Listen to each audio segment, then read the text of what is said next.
అమ్మ, సింహరాశికి ఎలా ఉంది? సింహరాశి వారి ఆదాయం 5, వ్యయం 5, రాజపూజ్యం 7, అవమానం 7. అయితే సింహరాశి వారికి మనం తీసుకున్నట్లయితే కర్కాటకంలోకి గురు భగవానుడు ప్రవేశించాక జూన్ నుంచి ఆ సమయంలో ఖర్చులు అనేవి చాలా అధికంగా ఉండే అవకాశం ఉంది. అధికమైన ఖర్చులు, అలాగే ఆధ్యాత్మిక ఆలోచనలు, ఆధ్యాత్మిక ప్రయత్నాలు, ప్రయాణాలు, దాంతోపాటుగా ఏదైనా కొనుగోలు కొరకు కానీ లేకపోతే పెట్టుబడుల కొరకు కానీ ఆలోచనలు చేసిన వారు చాలా ఆచితూచి నిర్ణయాలు తీసుకోవాలి. తొందరపాటు నిర్ణయాల వల్ల ఇబ్బందులకు గురయ్యే అవకాశం ఉంది.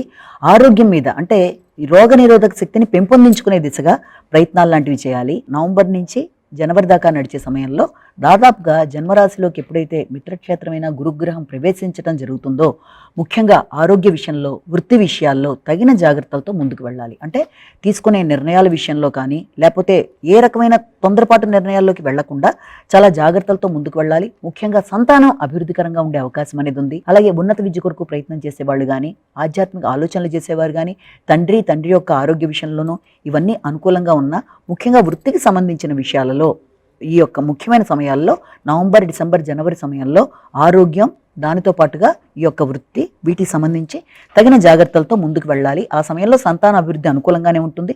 కానీ శని భగవానుడి వల్ల మాత్రం అష్టమ శని నడుస్తున్న దృష్ట్యా ముఖ్యంగా ఈ సమయంలో కుటుంబ విషయాల్లో కానీ, మాటల వల్ల కానీ ఆరోగ్యం ప్రతి చిన్న విషయం కూడా ఒక సవాలులా ఉంటుంది. అంటే ఏ పని చేసినా ప్రతి విషయంలో కూడా అది ఒక ఛాలెంజ్గానే తీసుకొని చేయవలసిన పరిస్థితులు లాంటివి ఎదురవ్వడం, తద్వారా కుటుంబ పరిస్థితులు కానీ, ఆర్థిక విషయాలు కానీ, మానసిక విషయాలు కానీ కొంత ఘర్షణాత్మకంగా ఉండే అవకాశం అనేది మనకు కనబడుతుంది. అన్నిటికంటే ముఖ్యంగా మానసిక ఆందోళనని అధిగమించాలి. అదేవిధంగా రాహుకేతువుల మార్పు వల్ల కూడా వీరికి ధనం మీద కావచ్చు, వాటిని ఖర్చు పెట్టుకునే వైనంలో కావచ్చు, లాస్ట్ పైసా దాకా ఖర్చు అయిపోయి అంటే కేతువు ఎప్పుడైతే మార్పు అనేది కనబడుతుందో ఆర్థిక విషయాలలో కొంత ఆచితూచి ఖర్చులు పెట్టే విధంగా జాగ్రత్త పడాలి.